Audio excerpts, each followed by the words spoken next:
Hello children, welcome to Value Education, Lesson 10, Helen Keller and Inspiration. In this lesson, we are going to learn the biography of Helen Keller, who is an inspiration for many of the people.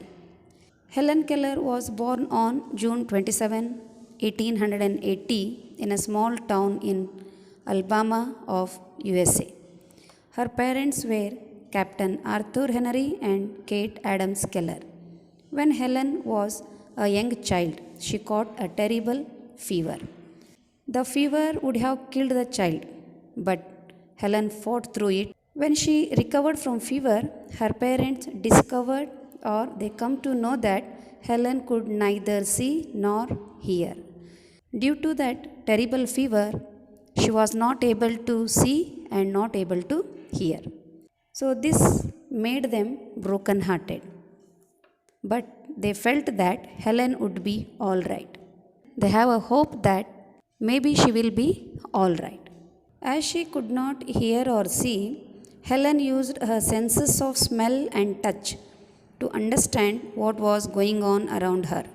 By smelling and touching, she come to know what is going on around her. She followed her mother around all the time, holding on her skirt. Soon she learned to recognize people either by touching them or smelling them. She recognized some of her father's friends by the smell of tobacco.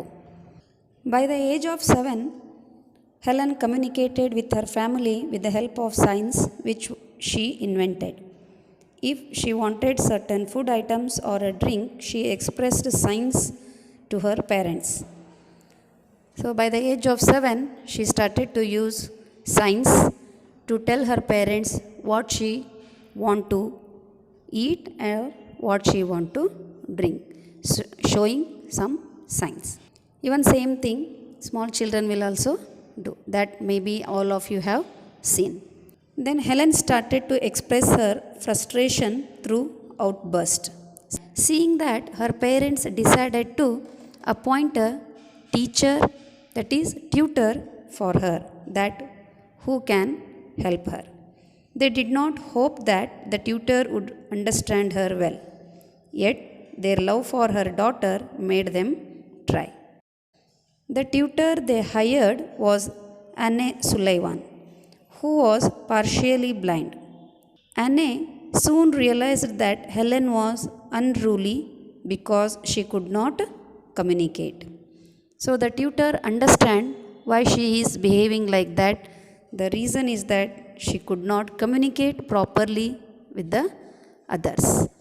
What she want to tell may not be understood by others. This made her to get angry and disappointed.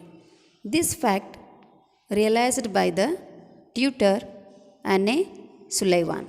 Slowly she began learning alphabets and acquiring the ability to communicate with others. She was taught how to use the sign language for getting water. This was the first thing which is taught for Helen. This was very tiresome experience for both, even the teacher as well as the learner. Anne would mark the symbol of water on Helen's hand and then show her a water pump and let her feel the cool water on her hand. Like this, the tutor Anne was teaching the sign language to get the water for Helen. Anne did this over and over. That is, again and again, they did this experience until Helen understood what Anne was signing was water. After about 2 years of work, she began to talk in full sentences. Helen's parents were amazed at the progress or the improvement she had made. The tutor, Anne Sullivan, had suggested to them that she must go to an institute for the blind so that she could get into a college. So the tutor told to her parents that she must go to an institute which is meant for blind. After that, she can get an admission into a college. Persuasion means making someone to listen our words or turning someone's mind to listen our words. After much persuasion, her father agreed, and Helen and Anne both left for the school for the blind.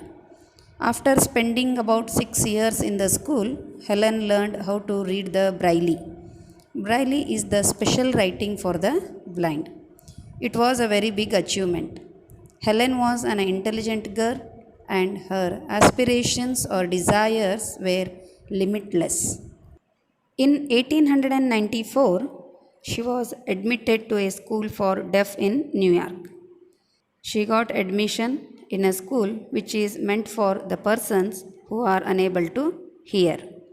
After completing the program successfully in that school, she went to a college. She got admission in a college. When she passed out of college in 1904, Helen's hard work bore fruit and she topped her class.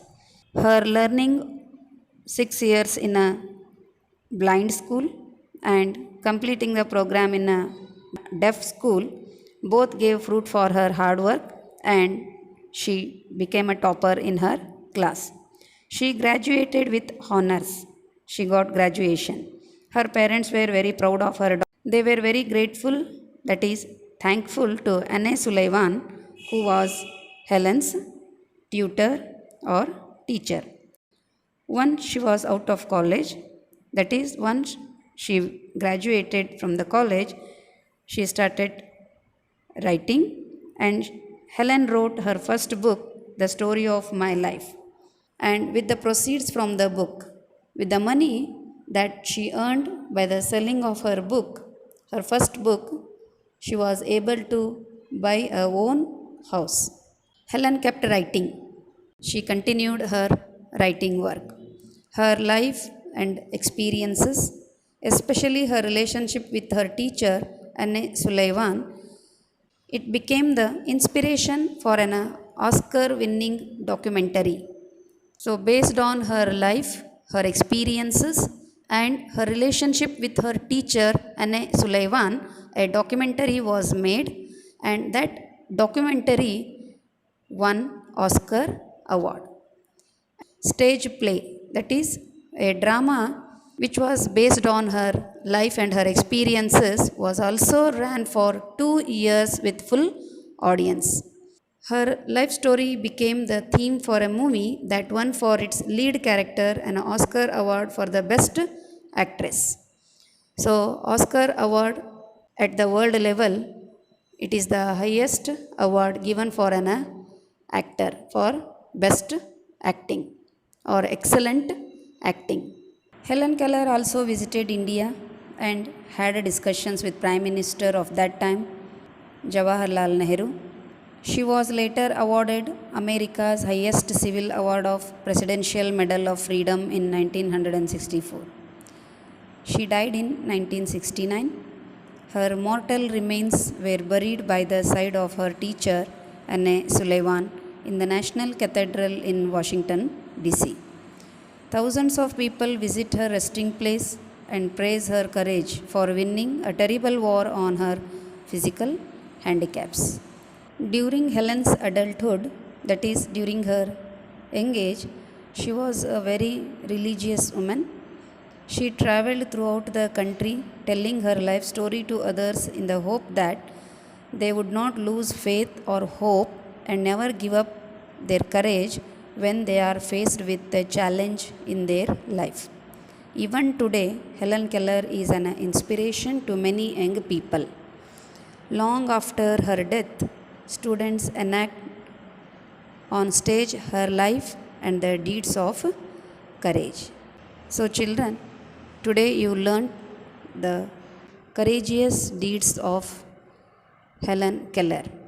She was an inspiration to many young people.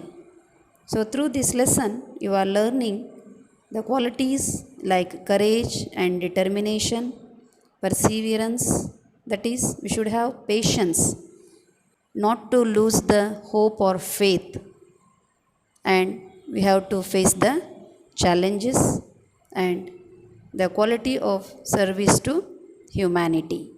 Children, I hope you understood the lesson. Read it once again from the textbook.